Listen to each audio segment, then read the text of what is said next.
দেখুন আজকে কুঁদরি আর এই ছোলার অঙ্কুর ছোলা দিয়ে একটা রান্না করব।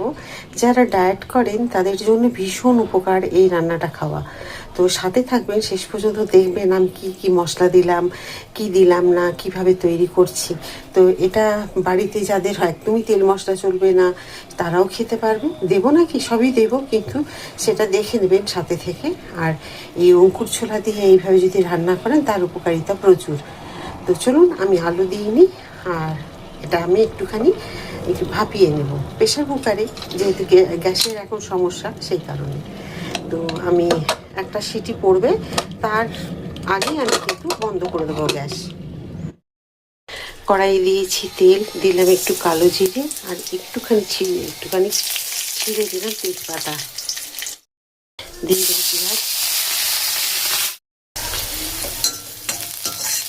পেঁয়াজগুলোকে এইরকমই ভেজে নিতে হবে, এর থেকে লাল করার দরকার নেই। দিয়ে দেবো সেদ্ধ করে রাখা অঙ্কুর ছোলা আর কুঁদরি আর অঙ্কুর ছোলাগুলোকে একটুখানি ভেজে নেব। সামান্য একটু তেল দিয়েছি, দেখুন তেলের পরিমাণ খুবই কম দিয়েছি।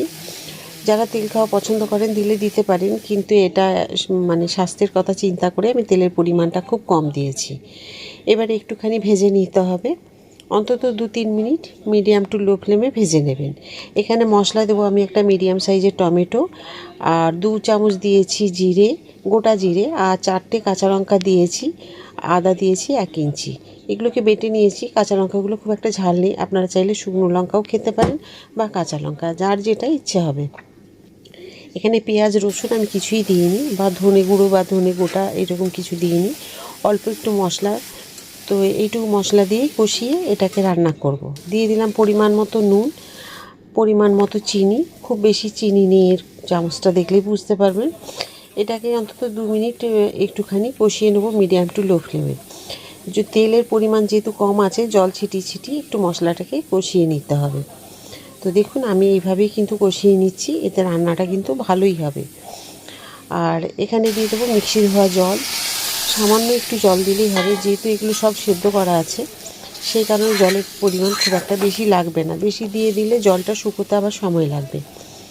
তো দেখুন এখানে আমি দেবো একটুখানি রান্নাতে কর্নফ্লাওয়ার একটু বাটিতে করে আমি গুলে নেব, একটু কম 1 চামচই দিয়েছি, অল্প একটুখানি জলের মধ্যে এটাকে গুলিয়ে নেব।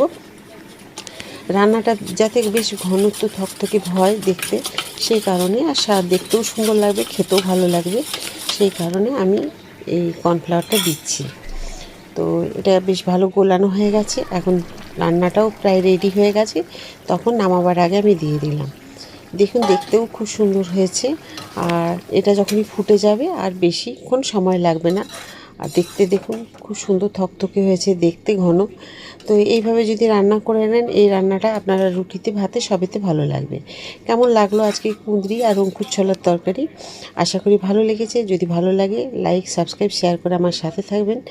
আবার একটা নতুন রান্না নিয়ে চলে আসবো। সবাই খুব ভালো থাকুন।